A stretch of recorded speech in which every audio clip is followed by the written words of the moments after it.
Hello everyone.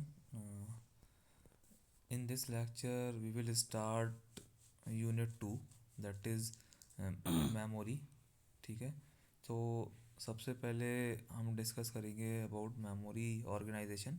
और जो memory के उसमें कॉन्सेप्ट, आपका सबसे पहला कॉन्सेप्ट है दैट इज़ सिस्टम मेमोरी। ठीक है, तो मेमोरी ऑर्गेनाइजेशन की अगर मैं बात करूँ तो मेमोरी ऑर्गेनाइजेशन के अंदर आपकी मेमोरी हायरार्की आती है। आपकी मेन मेमोरी आती है जिसके अंदर रैम रोम आपकी होती हैं। ठीक है, मेमोरी एड्रेस देखेंगे हम, ऑक्सिलरी मेमोरी देखेंगे हम, आपकी डिस्क मैग्नेटिक टेप देखेंगे, एसोसिएटिव मेमोरी देखेंगे, कैशे देखेंगे, वर्चुअल मेमोरी का कॉन्सेप्ट देखेंगे। तो सबसे पहले हम डिस्कस करते हैं मेमोरी हायरार्की। ठीक है, मेमोरी हायरार्की में मैंने आपसे इन लास्ट क्लास जो हमने डिस्कस किया था, मैंने आपसे डिस्कस किया था कि सबसे पहले जो सबसे टॉप पोजीशन पे आपकी मेमोरी का कॉन्सेप्ट आता है दैट इज़ रजिस्टर मेमोरी। ठीक है, उसके बाद आपका आता है कैशे मेमोरी, फिर मेन मेमोरी, और फिर आपकी ऑक्सिलरी मेमोरीज, या कह सकते हो आपकी सेकेंडरी मेमोरीज। ठीक है, तो ये जो आपका हायरार्की है that is in terms of accessibility. ठीक है, in terms of access rate. ठीक है, जैसे कि आप देख रहे हो एरो लिखा है increasing order of access time ratio. ठीक है ना, जो एक्सेस टाइम है वो जिसका सबसे कम है that is on higher level, यानी कि जो रजिस्टर मेमोरी है जैसे मैंने आपको बताया था that is smallest unit of memory, जो कि आपकी बहुत फास्ट रेट से एक्सेस होती है। ठीक है ना, उसके बाद आपकी आती है कैशे मेमोरी, फिर आती है आपकी RAM ROM primary memory, and then concept आता है आपका ऑक्सिलरी मेमोरी का। ठीक है, अब जैसा कि इसके अंदर the total memory capacity of a computer can be visualize by hierarchy of component. The memory hierarchy system consist of all storage devices contain in a computer system from the slow auxiliary memory to the fast mem memory and to smaller cache memory. ठीक है ना, तो auxiliary memory का जो access time होता है generally वो 100 times होता है then that of main memory. ठीक है ना, और hence it is at the bottom of the hierarchy. जो आपकी मेन मेमोरी होती है उसके 1000 टाइम्स जो है वो स्लोअर होती है आपकी secondary memory, that is why it is at the base. ठीक है, the main memory occupies the central position because it is equipped to communicate directly with the CPU। जो आपकी मेन मेमोरी है जिसको आप प्राइमरी मेमोरी कहते हो, वो जो है वो सेंट्रलाइज में होती है। अगर आप कभी आर्किटेक्चर देखोगे तो उसके अंदर जो आपकी सेकेंडरी मेमोरी होगी और जो आपकी कैशे होगी उसके बीच में आपकी मेन मेमोरी होती है। बिकॉज क्योंकि वो डायरेक्टली कम्युनिकेट करती है CPU के साथ और ऑक्सिलरी मेमोरी के साथ। ठीक है, through input output processor. Reason being कि जो भी कोई ऑपरेशन परफॉर्म होता है, मैंने आपको लास्ट टाइम बताया था कि जो भी कोई ऑपरेशन परफॉर्म होगा वो आपका मेन मेमोरी के ऊपर होगा।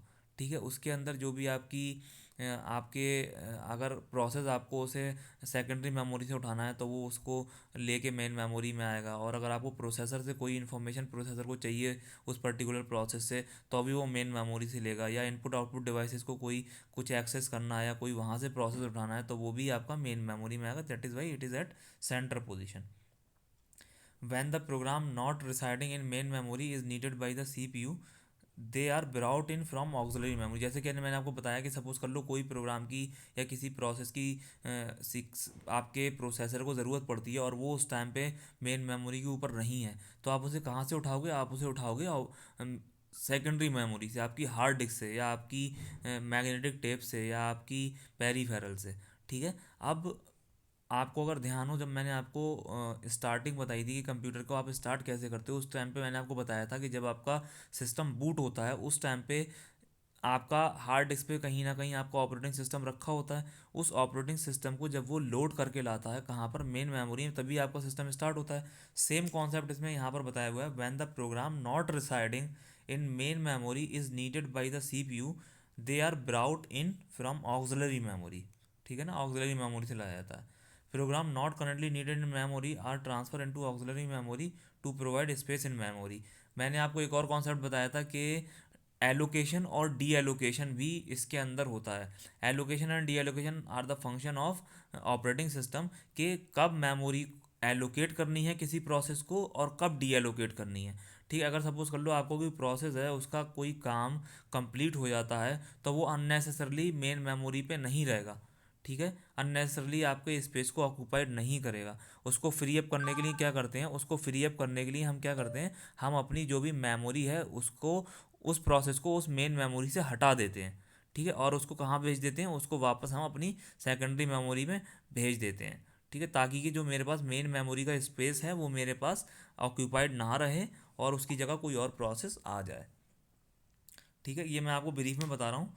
The cache memory is use to store program data which is currently being executed in the CPU. ठीक है, कैशे मेमोरी के अंदर कौन से इन्फॉर्मेशन रहती है, स्टोर वो प्रोग्राम डेटा रहता है जो कि करंटली एग्जीक्यूट हो रहा है इन सीपीयू। सपोज कर लो मेरे पास एक प्रोसेस है P1। ठीक है, वो प्रोसेस मेरा एग्जीक्यूट हो रहा है प्रोसेसर के अंदर, और उस प्रोसेस से रिलेटेड जो भी डेटा है जो उसको मे बी फर्दर नीड में आ सकता है, वो इन्फॉर्मेशन उसको कैशे से मिल जाएगी, या फिर वो इन्फॉर्मेशन कैशे में रहती है कि ताकि मेन मेमोरी से एक्सेस ना करना पड़े, डायरेक्ट उसे वो इन्फॉर्मेशन कैशे से मिल जाए। Approximate access time ratio between cache memory and main memory is about 1 to 7 या 10 टाइम्स, या फिर 7 to 10 टाइम फास्टर। ठीक है, देन ऑफ मेन मेमोरी। ठीक है, यहाँ पर एक आपको सिंपल सा एक डायग्राम दिया हुआ है जिसके अंदर देखो आप, magnetic tape, input output processor, memory, CPU, cache और मैग्नेटिक डिस्क। इसके अंदर आप देखो सीपीयू और कैशे जो है ये सीपीयू के ज़्यादा करीब है। उसके बाद मेन मेमोरी से जो डायरेक्ट कम्युनिकेट कर रहा है वो या तो इनपुट आउटपुट प्रोसेसर कर रहा है, और जो इनपुट आउटपुट प्रोसेसर से कम्युनिकेट किससे कर रहा है, मैग्नेटिक टेप से या मैग्नेटिक डिस्क से। दिस मैग्नेटिक टेप और magnetic disk can be your secondary memory, या कह लो आपकी हार्ड डिस्क ड्राइव हो गई या आपकी एसएसडी हो गई। ठीक है, इससे जो कम्युनिकेट करेगा वो इनपुट आउटपुट प्रोसेसर करेगा, या कह लो इनपुट आउटपुट बसेस जो हैं इससे कम्युनिकेट करती हैं और इससे इन्फॉर्मेशन को या इससे डेटा को उठा के कहाँ डालती हैं, मेन मेमोरी के ऊपर डालती हैं। क्लियर है। अब आता है आपका मेमोरी एक्सेस मेथड। अच्छा, सिस्टम मेमोरी क्या होती है, सिस्टम मेमोरी ही आपकी जो मैं अभी आपसे डिस्कस कर रहा हूँ कि आपकी मेन मेमोरी हो गई, आपकी रैंडम एक्सेस मेमोरी हो गई, आपकी रोम हो गई, आपकी आपका कैशे हो गई, आपकी सेकेंडरी मेमोरी हो गई, ये आपकी सिस्टम मेमोरीज होती हैं। सिस्टम मेमोरी क्या, वो मेमोरी जिसके ऊपर जो भी आपका प्रोसेस कंप्यूटर के अंदर एग्जीक्यूट कर रहा है उसको कंटेन करे, that is your system memory. और सिस्टम मेमोरी के अंदर ये सारा कुछ आता है। ठीक है, तो memory access method, each memory type is a collection of numerous memory location. जैसे मैंने आपको बताया था कि आज भी बताया था इवन आपको कि मेमोरी जो है वो is not a single part. ठीक है, किसी भी मेमोरी के अंदर there are different different blocks, जिसको आप क्या बोलते हो, जिसको आप सेल्स बोलते हो। उस सेल्स के अंदर आपकी जो इन्फॉर्मेशन रहती है वो बिट की फॉर्म में रहती है, और जिसको आप वर्ड बोलते हो, वर्ड साइज बोलते हो। यानी कि वर्ड साइज का मतलब कि आपका 8 बिट का साइज़ है या आपका 16 बिट का साइज़ है। ठीक है ना, तो यहाँ पर वही लिखा है, each memory type is a collection of numerous memory location. ठीक है, to access data from any memory first it must be located and then the data is read from the memory location. अब access कैसे होता है, आपके memory के बाहर address lines होती हैं। ठीक है, आप प्रोसेसर से जिस जिस पर्टिकुलर लोकेशन का एड्रेस आता है वो मेमोरी में जाता है। मेमोरी के अंदर एक डिकोडर होता है, डिकोडर क्या करता है, उस पर्टिकुलर एड्रेस को या उस पर्टिकुलर इंस्ट्रक्शन को क्या करता है, वो डिकोड करता है, और आपके मेमोरी के अंदर जिस लोकेशन का भी एड्रेस होता है उसको वो उसका एक्सेस दे देता है। अगर आपको रीड करना है डेटा तो आप क्या करोगे, वहाँ से इन्फॉर्मेशन को रीड करोगे और डेटा बस पे डाल के आगे फॉरवर्ड कर दोगे। और अगर आपको राइट करना है तो उस आप मेमोरी लोकेशन के ऊपर उस डेटा को क्या करोगे, उस डेटा को आप राइट कर दोगे। ठीक है, यहाँ पर वही कॉन्सेप्ट बताया गया है। अब यहाँ पर दो तरीके से एक्सेस मेथड हैं, एक रैंडम एक्सेस, सीक्वेंशियल एक्सेस और डायरेक्ट एक्सेस। ठीक है, एक्सेस मेमोरी के एक्सेस करने के भी आपके तीन तरीके हैं। एक हो गया रैंडम एक्सेस। रैंडम एक्सेस ऐसे होगा कि भाई आपके पास कई सारी लोकेशंस हैं और आपको जिस लोकेशन पे जाना है उसका आपके पास एड्रेस है, आप डायरेक्ट उसको एक्सेस कर सकते हो। सीक्वेंशियल एक्सेस क्या हो गया कि मेरे पास लाइन से 10 सेल्स हैं या कह लो 10 ब्लॉक्स हैं मेमोरी के, और मुझे एक एक करके उन ब्लॉक्स को एक्सेस करना है, that is sequential memory access.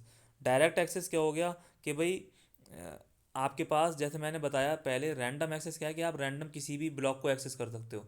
Direct access क्या है कि आपके पास उस पर्टिकुलर ब्लॉक का एड्रेस है और आप उसको ही जाके डायरेक्टली एक्सेस करोगे। वो हम अभी डिस्कस करेंगे कि है क्या आपके नेक्स्ट नेक्स्ट क्लास में। Thank you.